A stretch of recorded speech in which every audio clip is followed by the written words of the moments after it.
एक जंगल में एक दुष्ट और लालची भेड़िया रहता था। एक दिन उसने एक हिरण का शिकार किया। शिकार के बाद पर वो अपने लालच पर नियंत्रण नहीं रख पाया और जल्दी जल्दी उसे खाने लगा। इस जल्दीबाजी में एक हड्डी उसके गले में अटक गई। हड्डी अटक जाने पर वो बहुत परेशान हो गया।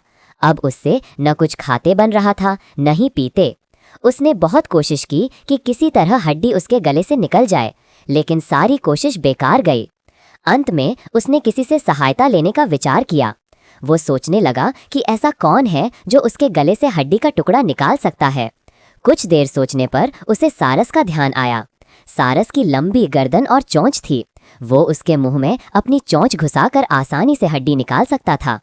बिना देर किए भेड़िया सारस के पास पहुंचा और बोला, सारस भाई, मेरे गले में एक हड्डी अटक गई है।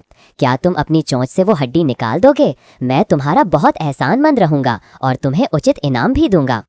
सारस पहले तो भेड़िए के मुंह में अपनी चोंच डालने से डरा, लेकिन बाद वे उसे भेड़िए पर दया आ गया और वो तैयार हो गया। भेड़िए मुंह खोलकर खड़ा हो गया और सारस ने उसमें अपनी चोंच डाल दी, लेकिन उसकी चोंच हड्डी तक नहीं पहुंच पाई।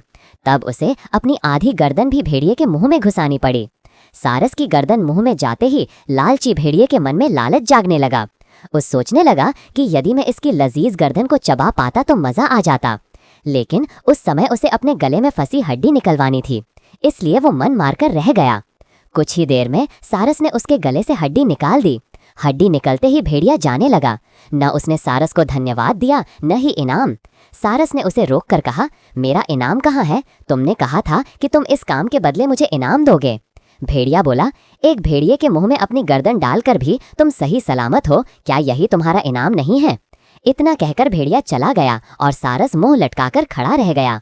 सीख, लालची और दुष्ट व्यक्ति से कभी कृतज्ञता या पुरस्कार की अपेक्षा नहीं करनी चाहिए।